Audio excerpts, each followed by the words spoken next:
Bonjour à tous, on se retrouve pour une nouvelle partie. Alors je reprends la cadence de 10 minutes pour l'instant. Bon, la partie vous a plu la dernière fois, on va voir ce que ça donne, hein.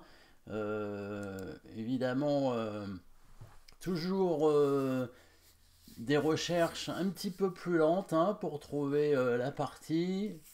Et on y va quand même avec les noirs. Et donc E4, et ben, ce sera donc une française, évidemment, avec, on verra bien, la variante. Voilà, la variante d'échange, il y avait longtemps, pourquoi pas. Alors, cavalier F3, donc fou D6, hein, on se souvient, H3. D'accord, donc il veut empêcher fou G4, absolument. Alors, on va mettre le cavalier en E7, hein. De toute façon, c'est ce qu'on veut faire. Moi, je pense qu'il n'y a pas de grande différence, hein. Voilà, cavalier en E7, et puis on va mettre l'autre cavalier en C6, hein, comme d'habitude. J'aurais pu mettre le cavalier en C6 d'abord, mais à mon avis, ça change rien. Fou G5, d'accord, bah F6, hein, pour attaquer le fou, hein, bon, il voulait attaquer le pion D5, mais alors, son fou, il veut le mettre en G3, mais ça n'a pas l'air très très bon, parce que j'ai déjà mon fou ici qui contrôle. Je pourrais éventuellement mettre mon cavalier en F5, hein, pour lui prendre son fou de case noire. Mais il y a le pion D5 attaqué. Alors ici, je pourrais développer mon fou de case blanche et mettre la dame en D7 pour faire le grand roc éventuellement. Étant donné qu'il a joué H3, ça peut être intéressant. Il a toujours pas joué son fou F1.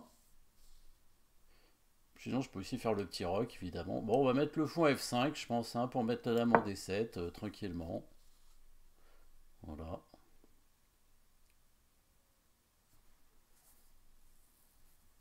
On verra bien.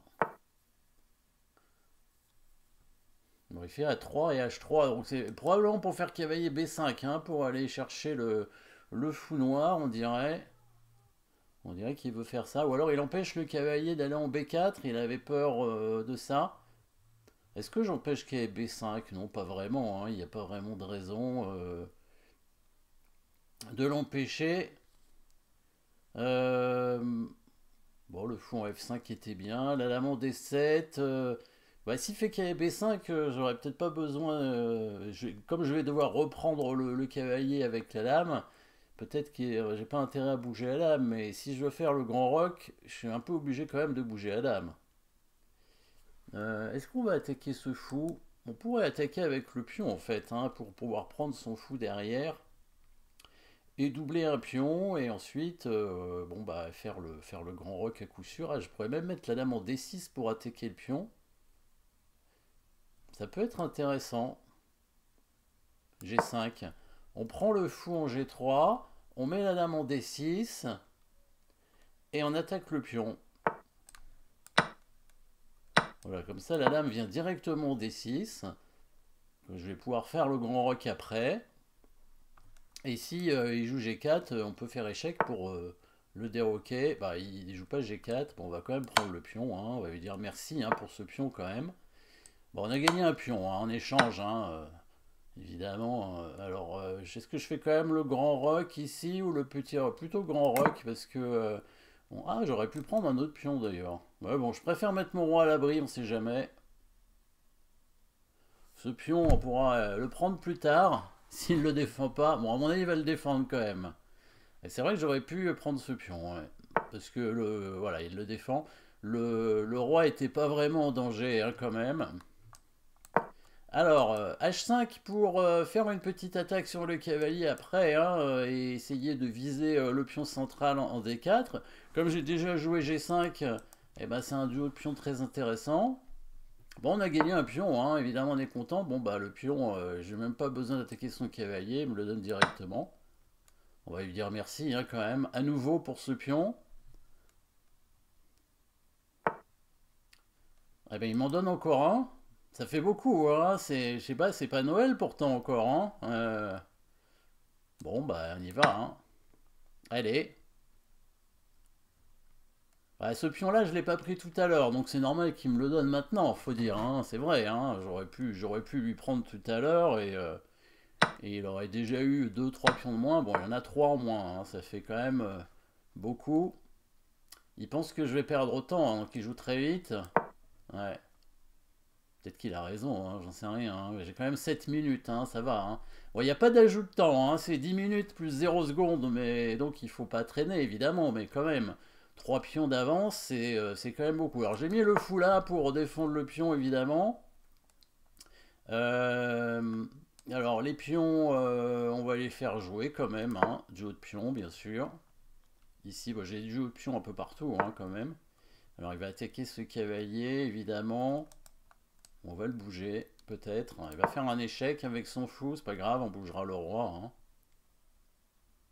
Bon, il y a un petit piège, hein. S'il met cette tour-là, je joue D4 et je fais une attaque à la découverte avec double attaque, puisqu'il y a le fou, hein, qui est là pour contrôler la case de 6 indirectement. Voilà.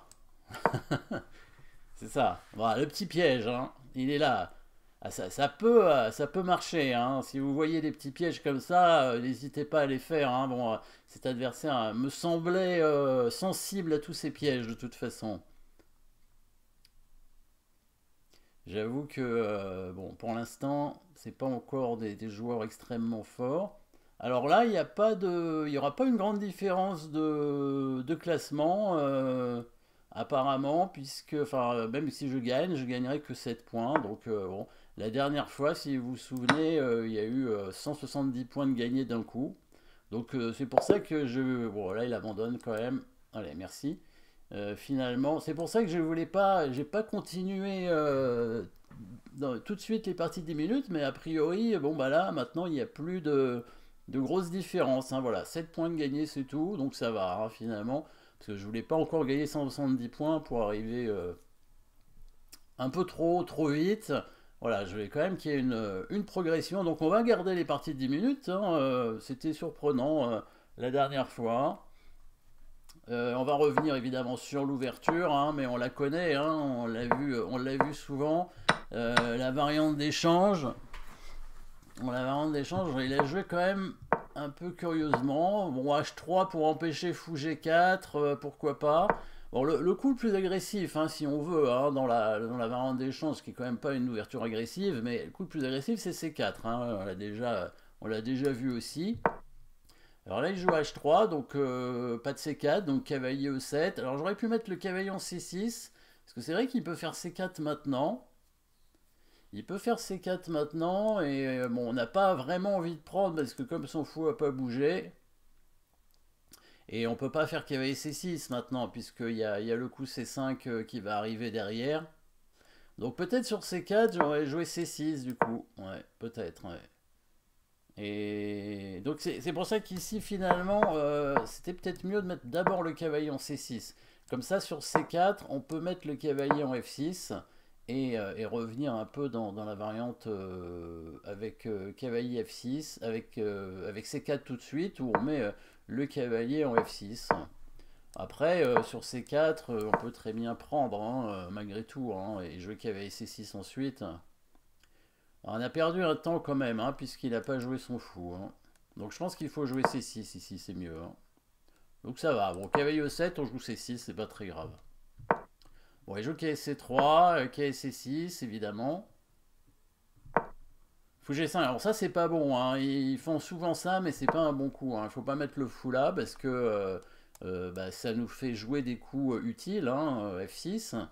Et puis G5, vous avez vu après. En plus, comme il a joué H3, son fou, bah, vous avez vu que finalement, quand il est venu en G3, bah, il y a un gros affaiblissement, hein, qui se crée. Donc le seul intérêt du coup qu'a SC3, normalement, c'est plutôt venir attaquer le fou. Alors c'est possible, hein, il peut faire ça. J'aurais gardé mon fou, je pense, pour l'instant, avec l'échec.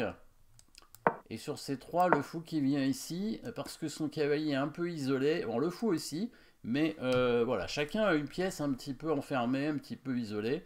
Le fou va revenir plus tard, hein, par C6 et fou C7. Et son cavalier, bon, bah, il sera obligé de passer par A3 et C2 finalement, hein. Mais c'est ce qu'il faut faire, hein, normalement, cavalier B5. Sinon, cavalier C3 sert à rien en fait. Cavalier C3, c'est pas pour attaquer ce pion, hein. Le pion, on peut pas vraiment l'attaquer. Donc ça, c'est pas bon, tout simplement. Voilà, F6. Et ça, c'est pas bon non plus. Il aurait plutôt intérêt à ramener son fou en E3, certainement, ou en D2, mais bon, c'est pas terrible. Mais en E3, il peut se faire prendre par le cavalier, évidemment, mais de toute façon, il peut se faire prendre par le cavalier aussi en H4. Hein. Moi, j'aurais pu jouer G5 tout de suite, mais en fait, je vois pas trop comment il va l'empêcher de toute façon. Hein. Bon, ça sert à rien, à nouveau. Encore un coup qui sert à rien. Alors, je sais pas, il a eu peur de cavalier B4, mais cavalier B4, c'est pas une menace. Il y a tour C1 qui défend le pion. Donc voilà, ce genre de coup qui sert pas à grand chose. Alors, surtout si vous avez déjà joué à H3, en général, il faut pas jouer à 3. Hein. C'est l'un ou l'autre, pas les deux. Bon, là, le fou en H4, il est mal placé, donc H3, c'est pas bon, mais peut-être qu'il peut plutôt essayer de faire le grand roc avec la dame en D2, le grand roc, et quand le pion arrivera en G3, il pourra le défendre avec la dame, peut-être.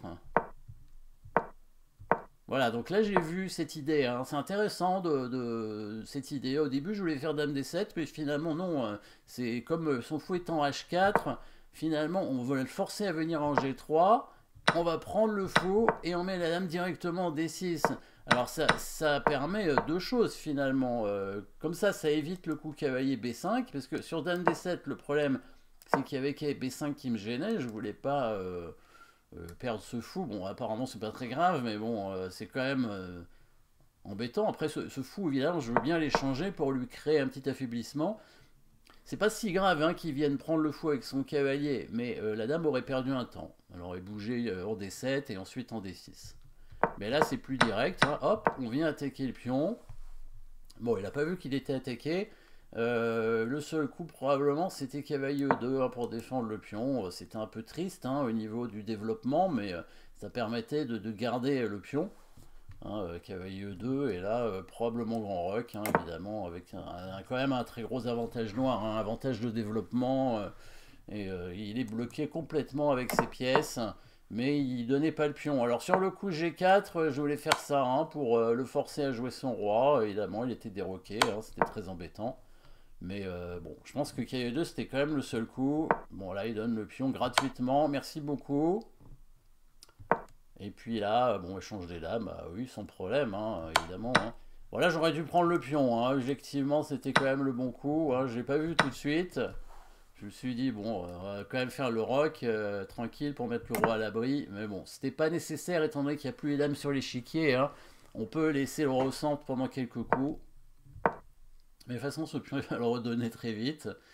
Voilà, il a donc H5 pour jouer avec le pion de pointe, hein, le duo de pion. Voilà, c'est pas très compliqué. Hein, on a un pion d'avance, on a un meilleur développement. On